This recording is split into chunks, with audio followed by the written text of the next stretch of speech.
In the spring of 1200 BC, a girl named Nefertari stood in the courtyard of the temple of Ammon at Karnak, while priests shaved her head completely bald.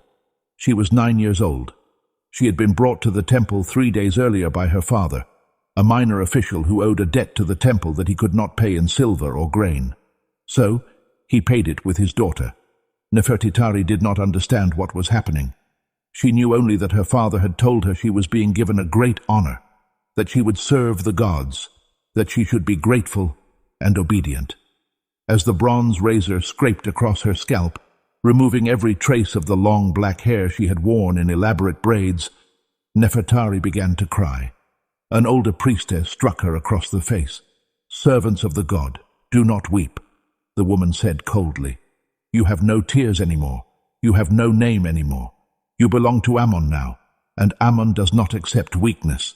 This was Nefertari's introduction to a life that would last 43 years, a life of confinement, control, and systematic exploitation hidden behind walls decorated with images of divine glory.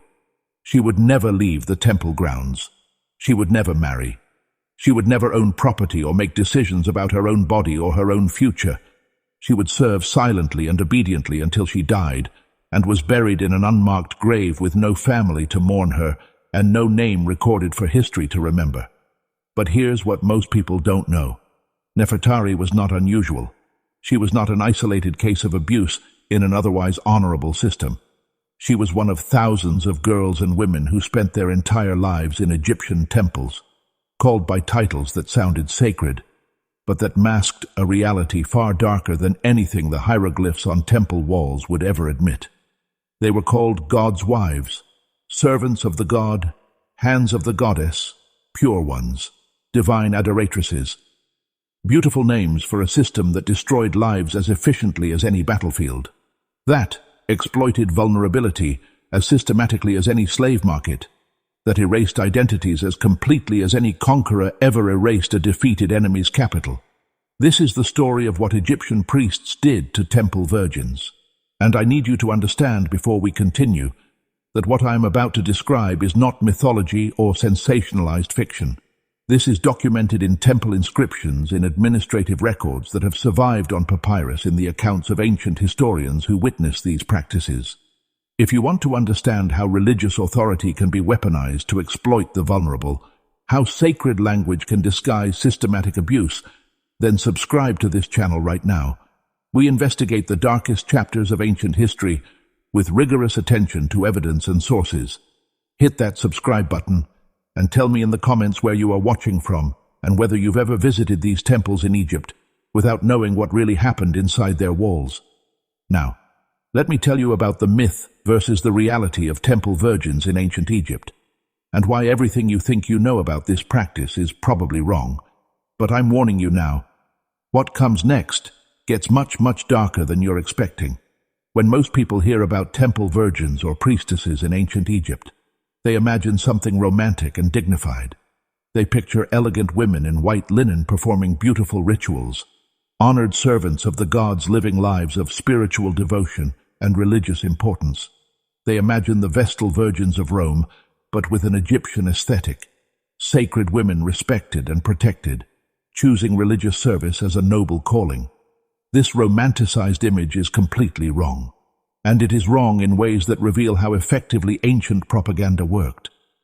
How completely the people who designed this system succeeded in hiding what they were really doing behind beautiful language and sacred imagery.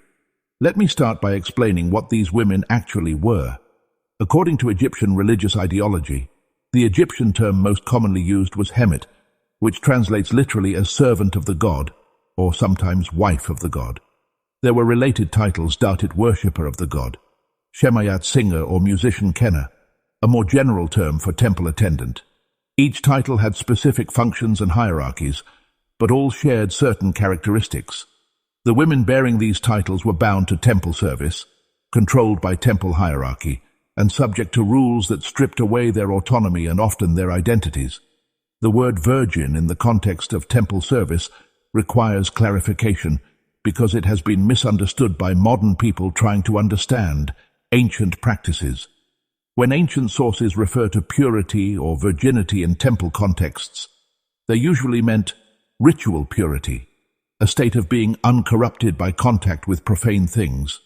But this ritual purity was often enforced through actual physical control, including control over the women's bodies and their intimate relationships. The women were kept pure for the gods, which in practice meant they were kept available for priests claiming to act as divine representatives. Now here's what's crucial to understand. Most of these women did not choose this life. They were given into temple service, often as children, through several mechanisms that stripped them of agency and choice before they were old enough to understand what was happening to them. Some were pledged by their families as religious offerings. A family wanting favor from the gods, or needing to fulfill a vow, or seeking to reduce the number of mouths to feed, would dedicate a daughter to temple service. The dedication was framed as a gift to the gods, as an act of piety and devotion. But for the girl, it was permanent abandonment, a severing of family ties that could never be repaired. But wait, because it gets worse. Some were given as payment for debts, exactly as happened to Nefertari in my opening example. Temples were major economic institutions in ancient Egypt. They owned vast amounts of land. They lent grain and silver. They collected taxes and tribute. Families who owed debts to temples but could not pay in goods or currency could sometimes pay with children, usually daughters who would become temple servants. This was legally sanctioned human trafficking disguised as religious devotion. And then there were the girls who were seized as tribute from conquered territories or from families that had fallen out of favor with religious authorities. Egyptian military campaigns regularly captured populations from Nubia, from Libya, from territories in the Levant. Among the captives taken were girls and young women designated for temple service. They would be transported to Egypt, assigned to various temples, and absorbed into the system of sacred servitude from which they would never escape. But here's what will shock you most. The age at which girls entered this system was often horrifyingly young. Temple inscriptions and papyrus records reference girls entering temple service at ages as young as 8 or 9 years old. Some sources suggest even younger, though the exact ages are difficult to confirm from ancient records that did not always track birth dates precisely. What is clear is that many of these girls had not reached puberty when they were taken from their families and given to temples. They were children unable to consent, unable to understand the full implications of what was being done to them. Let me tell you about another girl. Her name was Mutmua, and she was 8 years old when soldiers came to her village in Nubia after Egypt conquered the region during the reign of Thutmose III. The soldiers were collecting tribute, gold, ivory, grain, and children. Mutimua was selected along with 12 other girls from various families in the region. The girls were bound together with ropes and marched north to Egypt, a journey of hundreds of miles that took weeks. Mutuya did not speak Egyptian. She did not understand what was happening or where she was being taken. She knew only that she had been torn from her mother, from her siblings, from everything familiar. She cried constantly during the march until one of the Egyptian guards beat her and told her that crying was forbidden. She learned to weep silently, tears running down her face while she made no sound. When the girls arrived at Thebes, they were taken to various temples. Mutuya was assigned to the temple of Mut, a goddess associated with motherhood and queens. The irony would become apparent to Mutuya over the following years as she learned Egyptian and came to understand that she was serving a goddess of mothers while being denied any possibility of becoming a mother herself in any normal sense. Now pay close attention, because what I'm about to describe next is the process that transformed girls like Nefertari and Mutimuya from children with identities and families into property of religious institutions. And this process was designed with psychological precision to break their will and prepare them for a lifetime of absolute submission. When a girl was designated for temple service, whether through family dedication or debt payment or conquest, she underwent a series of rituals designed to strip away her former identity and reconstruct her as a servant of the god. These rituals were not quick. They extended over days or weeks, a prolonged psychological breaking that prepared the girl for a lifetime of submission and obedience. The first ritual was purification through water, the girl would be taken to a sacred pool or basin within the temple grounds and subjected to ritual bathing. This sounds innocent enough until you understand what it actually involved. The bathing was conducted by priests and senior temple women. The girl would be stripped of her clothing from her previous life, and her body would be washed repeatedly with water mixed with natron, a natural salt compound. But here's where it starts to get disturbing. These purification baths were often invasive examinations disguised as religious ritual. Priests would inspect the girl's body ostensibly to ensure she was physically pure and unblemished, suitable for service to the gods. Young girls would be touched and examined by strange men, while being told this was sacred duty, that the gods required this inspection, that resistance or discomfort was inappropriate, and would anger the divine powers they were meant to serve. Let me tell you what happened to Nefertari during her purification bath. She was taken to a stone pool in an enclosed courtyard where 3 priests and 2 older temple women waited. She was told to remove her clothing.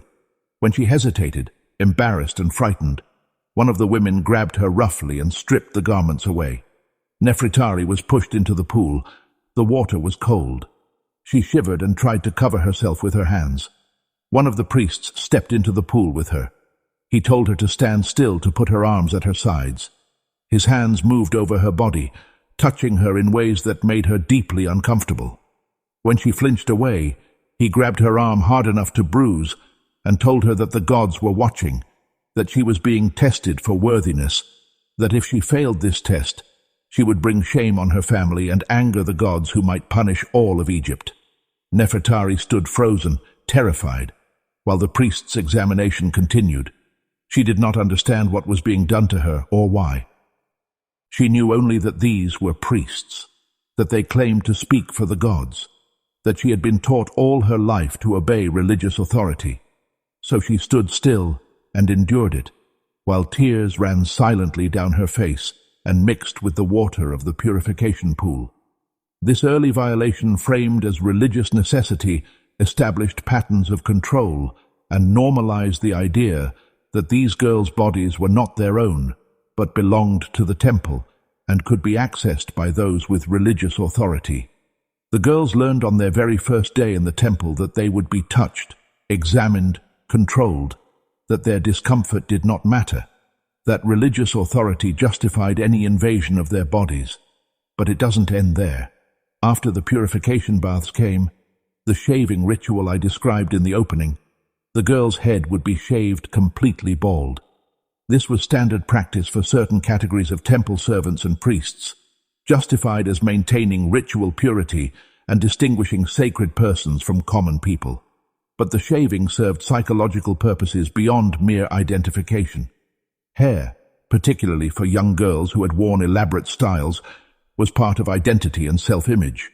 Removing it was a visible marker of transformation, an elimination of vanity and individual appearance, a reduction to uniformity with other temple servants.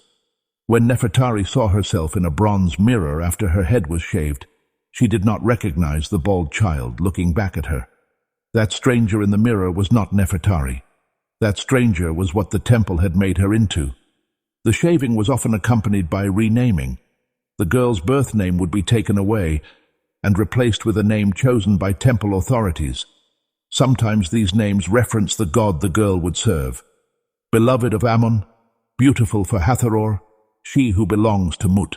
Sometimes the names were more generic, marking the girl's function rather than her identity. She who sings, she who serves. Nefertari was renamed Nefert Nebit.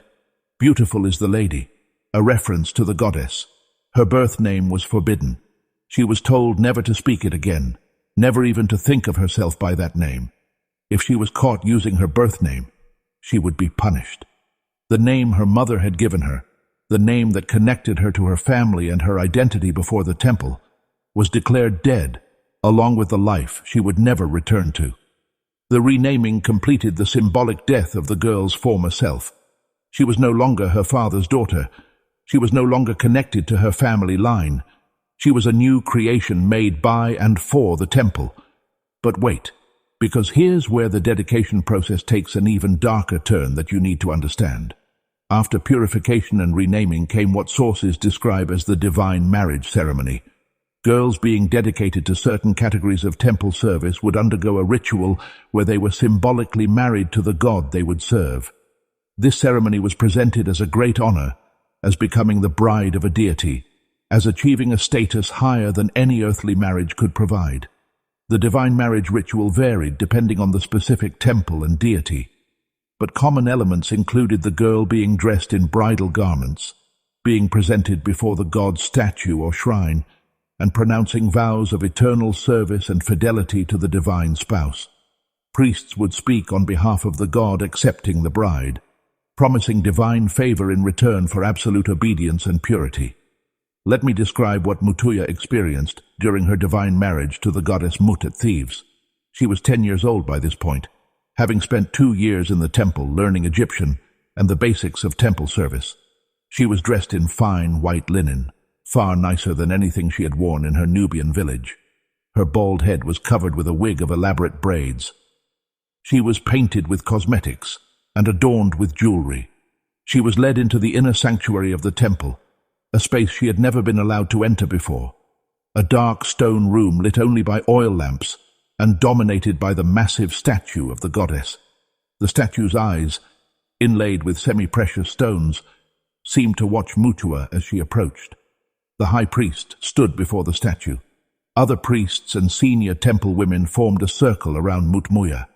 The high priest began chanting in a voice that echoed off the stone walls. He spoke in the ritual language, older forms of Egyptian that Mutmuya had learned but still found difficult to understand fully. He was speaking for the goddess claiming to be the voice of Mut herself. He spoke of Mutmuya being chosen, being blessed, being taken as a bride into eternal service. Then Mutuya was told to repeat vows. I give myself to Mut. My body is her temple. My life is her property. I will serve in purity and obedience forever. I belong to the goddess now and forever. I have no other lord, no other family, no other purpose but service. Mutmuya repeated the words she was told to say. She had no choice. She did not fully understand what she was promising, but she spoke the vows that would bind her legally and religiously for the rest of her life. The priests witnessed and recorded the divine marriage. Mutuya was now legally the property of the temple with no rights, no autonomy, no possibility of escape. Here's what you need to understand about this divine marriage. It wasn't symbolic. It had real legal and social consequences. A girl who had been married to a god could never marry a human man. That option was closed forever. She could not have children recognized as legitimate. She could not inherit or own property independently. She could not leave temple service. She was bound for life to the institution that now owned her. And there's something else about this divine marriage that will become horrifyingly clear when I tell you what happened next. Something about how priests interpreted their roles as representatives of the gods. Something about what divine marriage actually meant in practice. If you're starting to understand that what happened to these girls was systematic exploitation disguised as religious devotion, that these dedication rituals were designed to break their will and establish complete control, then share this video. Hit that like button to help others discover this hidden history. And tell me in the comments what you think about religious systems that claim divine authority for their practices. Now let me tell you about what daily life was actually like for these girls inside the temples, and I promise you, it gets so much worse than you're imagining. Life inside the temple for these servants of the god was structured, controlled, and isolated in ways designed to prevent any possibility of escape or resistance. Let me walk you through what a typical day would have looked like for someone like Nefertitari after she had been in the temple for several years. After the initial shock had worn off, but the reality of her permanent captivity had fully sunk in. She would wake before dawn in communal sleeping quarters, where junior temple women lived crowded together, under the supervision of older women who had been in the system for decades. Privacy was not permitted. The women slept on simple reed mats with minimal possessions. Any personal items from their former lives had been confiscated during the dedication process. They owned nothing. They were nothing except servants of the god. After waking, the women would undergo morning purification, washing again with water and natron. putting on simple white linen garments that marked their status. Then they would proceed to their assigned duties. For most temple women, this meant hours of repetitive labor, weaving linen for temple use and for trade, preparing offerings of food and drink that would be presented to the god's statue, grinding grain for bread, brewing beer, maintaining temple gardens. All of this labor benefited the temple as an economic institution, but it was framed as sacred service to the gods. Some women had duties that were more specifically religious. The shimayat, the singers and musicians, would practice hymns and learn to play instruments like the sistrum, a type of rattle sacred to Hathor, or the lute or hand drums. These women would perform during religious ceremonies, providing music that was believed to please the gods and attract their favor. But here's what made everything unbearable. Throughout all of these activities, silence was enforced except when speech was specifically permitted. Temple women were expected to work quietly, to move through the temple spaces without drawing attention, to speak only when addressed by superiors. Unnecessary conversation was punished. The silence served multiple purposes. It prevented the women from forming close bonds that might lead to coordinated resistance. It maintained an atmosphere of reverence and obedience, and it kept the women isolated even when physically surrounded by others, alone with their thoughts and fears, and the growing understanding that this life would never change. Let me tell you about Nefertari's closest friend in the temple, a girl named Takayat, who had been brought from a village in the Delta region. Takayat had been in the temple for 5 years, arriving when she was 11.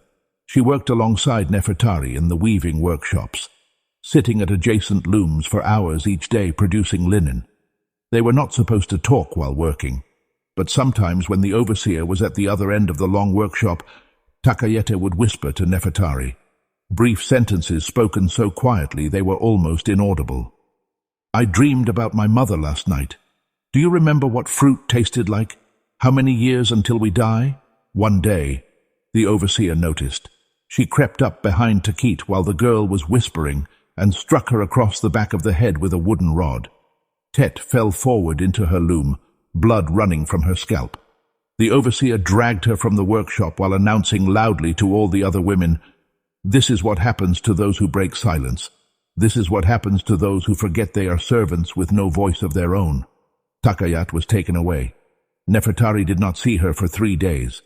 When Takayat returned, she would not speak at all, not even in whispers.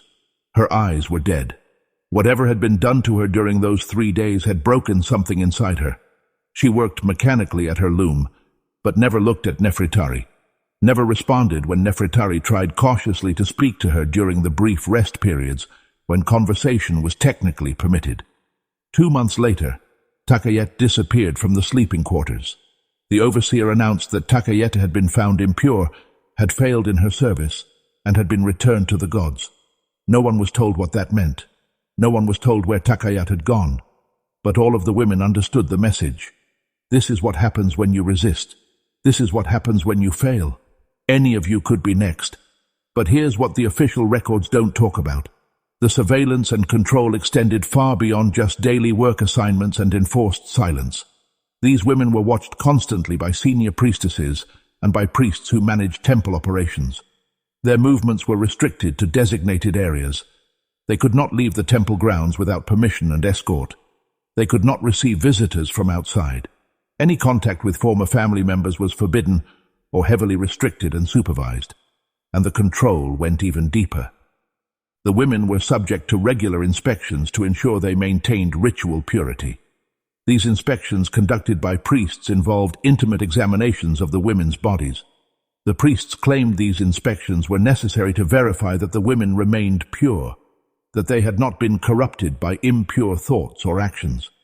But what these inspections really were was systematic invasion, repeated violations disguised as religious necessity.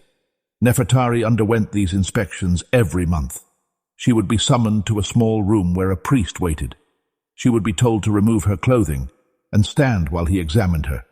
His hands would move over her body while he muttered prayers and claimed to be checking for signs of impurity. Nefertari learned to leave her body during these examinations. to let her mind go somewhere else while her physical form was handled and invaded. She learned that resistance was pointless and would only lead to punishment. She learned that her body was not hers, that it belonged to the temple, that priests could touch her whenever they claimed religious necessity. If a woman showed signs of unhappiness or resistance, if she wept too much or seemed distracted or failed to perform her duties with appropriate devotion, she would be reported to temple authorities and punished. Punishments ranged from additional arduous work assignments to food deprivation, to physical beatings administered by senior temple women, to isolation in dark storage rooms for days at a time. And there's something else that made escape impossible, even for women who might have contemplated it. These girls had been taken into temple service so young that many had no memory of life outside temple walls, or had been in the temple so long that they would not know how to survive outside. They had no money, no property, no skills that would allow them to support themselves in the outside world. They had no family connections to rely on because those had been deliberately severed. Even if a woman somehow managed to leave the temple grounds, where would she go? What would she do? How would she survive? This comprehensive control meant that physical walls and locked gates were almost unnecessary. The women were trapped by psychology and economics as much as by stone and bronze. They were trapped by having no alternatives, by knowing that the temple was the only world they would ever know, by understanding that resistance was futile and would only bring suffering. Now let me tell you about the training and indoctrination that accompanied this daily routine, because the temples didn't just want obedient workers. They wanted women who genuinely believed that their servitude was sacred, that their suffering was service, that their lack of freedom was actually the highest form of spiritual fulfillment. From the moment of dedication, the girls were taught that they were blessed, that they had been chosen by the gods for special favor, that their lives of service were more valuable than any ordinary life could ever be.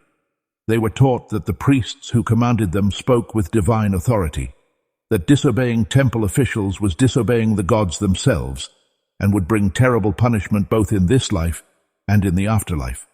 They were taught that their bodies were not their own, but temples housing divine presence, which sounds spiritual until you understand how this teaching was used. If your body is a temple of the god, then priests claiming to act for the god have access to that temple. If you are the bride of the god, then the god's representatives on earth can exercise the rites of that divine marriage. This theological framework, taught from childhood,